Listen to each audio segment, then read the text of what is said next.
Bom dia, boa tarde ou boa noite. Que a graça de Deus seja sobre sua vida, instruindo o seu coração para que você possa aprender mais sobre a palavra do Senhor, sobre a vontade do Senhor para a sua vida. Quero compartilhar com você hoje sobre a disciplina da solitude e eu lerei Eclesiastes capítulo 5, versículo 2, como nosso texto inicial. A palavra de Deus nos diz assim: Não te precipites com a tua boca, nem o teu coração se apresse a pronunciar palavra alguma diante de Deus. Porque Deus está nos céus e tu na terra, portanto sejam poucas as tuas palavras. Pouco se conhece sobre a disciplina da solitude. Isso porque pouco se fala dela. Esse silêncio é intencional. Quem busca solitude, busca crescimento espiritual, e sem ela, certamente haverá dificuldade em alcançar este propósito. Mas, afinal, o que é isso? Sem mais demoras, vamos então ao assunto. Pensaremos nessa disciplina seguindo nossa ordem de perguntas. Primeira pergunta: o que é solitude? Segunda: isso não é coisa de seitas orientais?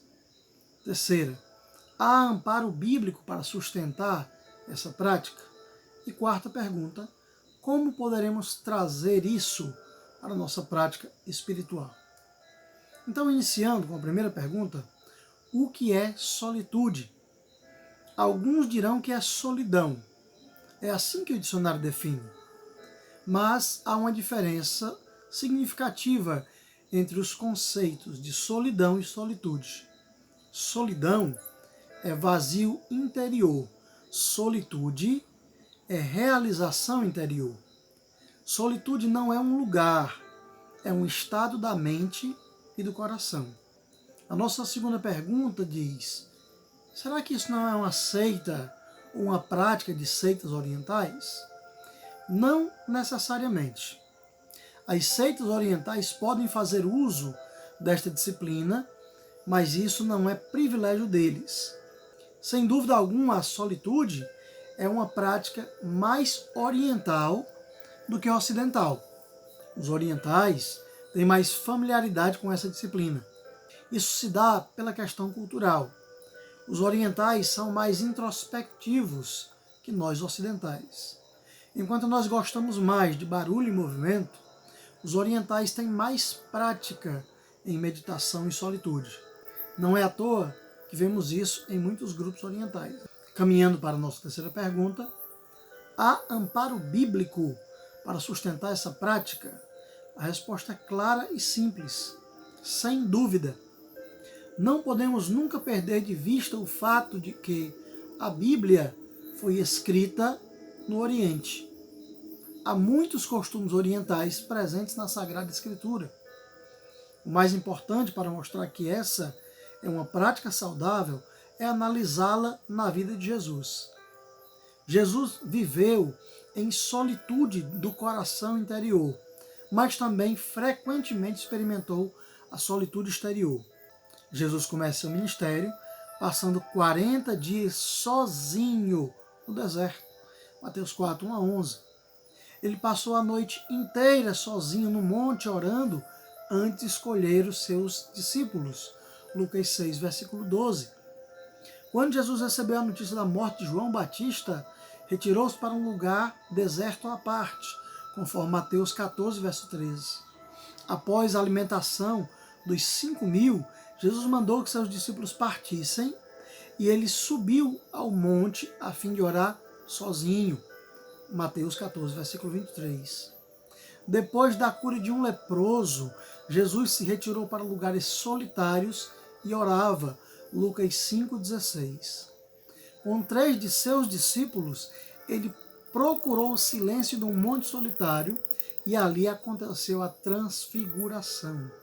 Mateus 17, 1 a 9.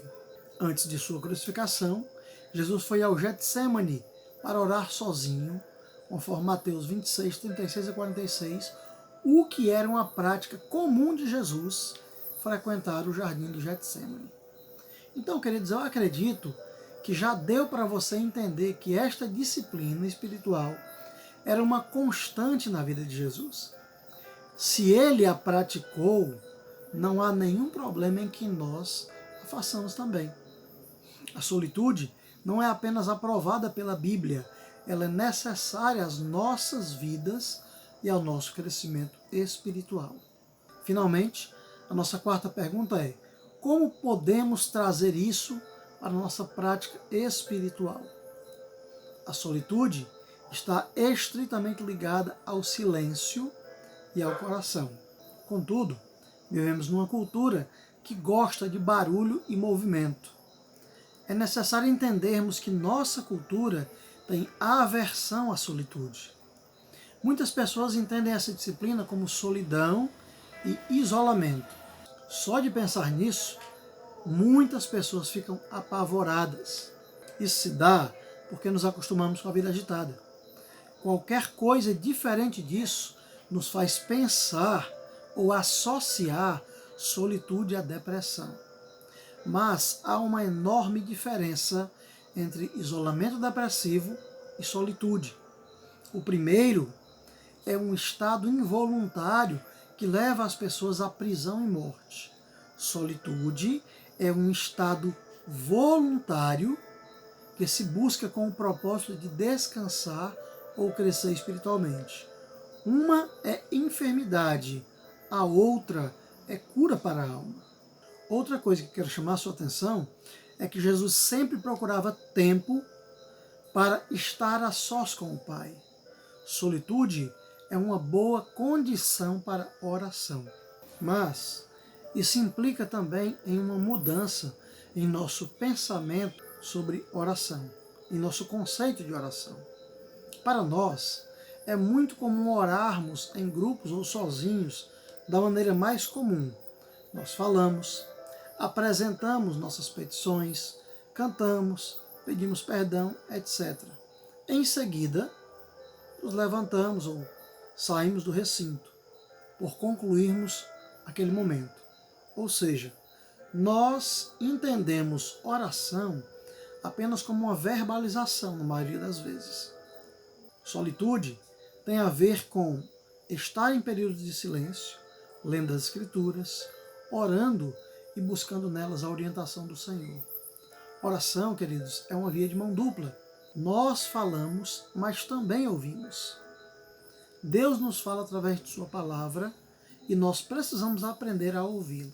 Eclesiastes 5:1 nos diz: chegar-se para ouvir é melhor do que oferecer sacrifícios de tolos. E Tiago fez uma boa exposição sobre os perigos da língua. Solitude é aprender a controlar essa pequena parte do nosso corpo que nos coloca muitas vezes em grandes enrascadas.